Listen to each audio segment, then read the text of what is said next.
Hello தம்பி, என்னப்பா இது? மே மாதம் 4ஆம் தேதி ரிசல்ட் வந்து இன்னும் 5, 6, 7 3 நாள் ஆச்சு. இன்னும் இழுபறியாகவே இருக்குது. ஆ, என்ன விஷயம்? என்ன அந்த தம்பிக்கு வந்து என்ன எவ்வளோ சீட்டு தேவை? 108 இடம் வின் பண்ணியாச்சு.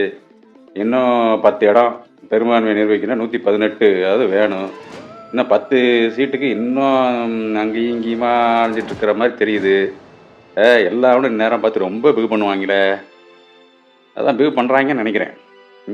டீல் பேசுவானுங்க, பேரம் பேசுவானுங்க. கட்சியில் எனக்கு அந்த இது, ஆட்சியில் இந்த இது வேணும், அதிகாரத்தில் அந்த இது வேணும் அப்படி சொல்லி பங்கெல்லாம் கேட்பாங்களே. எவனும் கொடுக்குற மாதிரி தெரியலையே. சரி, நான் தம்பி இப்போ ஒரு பெரிய தப்பு பண்ண மாதிரி எனக்கு தெரியுது. 5 சீட்டு நான் சொல்கிறேன் கேளு. நம்ம கட்சியிலேருந்து ஒரு 12 பேர் அனுப்பு. பரவாயில்ல, அனுப்பு. தம்பி நமக்கு எதிரி தான், ஆனால் இருந்தாலும் அனுப்பு.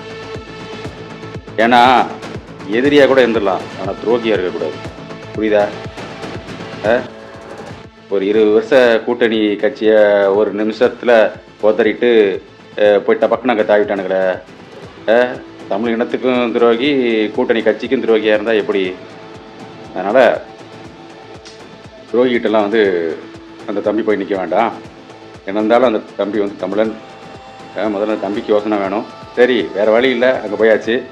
சொல்கிறேன் கேளு. நம்ம கட்சியிலேருந்து ஒரு 12 பேர் அனுப்பு. ஆதரவு கடிதம் கொடுக்க சொல்லு.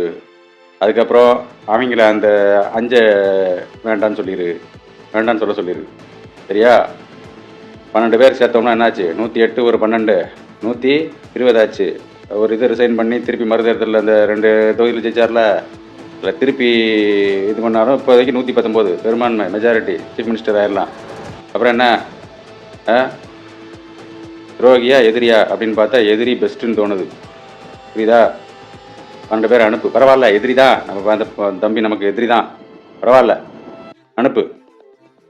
எதிரி கையில் கூட ஒரு வீரமாக சண்டை போட்டு போயிடலாம், ஆனால் துரோகிகிட்ட வந்து இந்த நாடு போயிடக்கூடாது.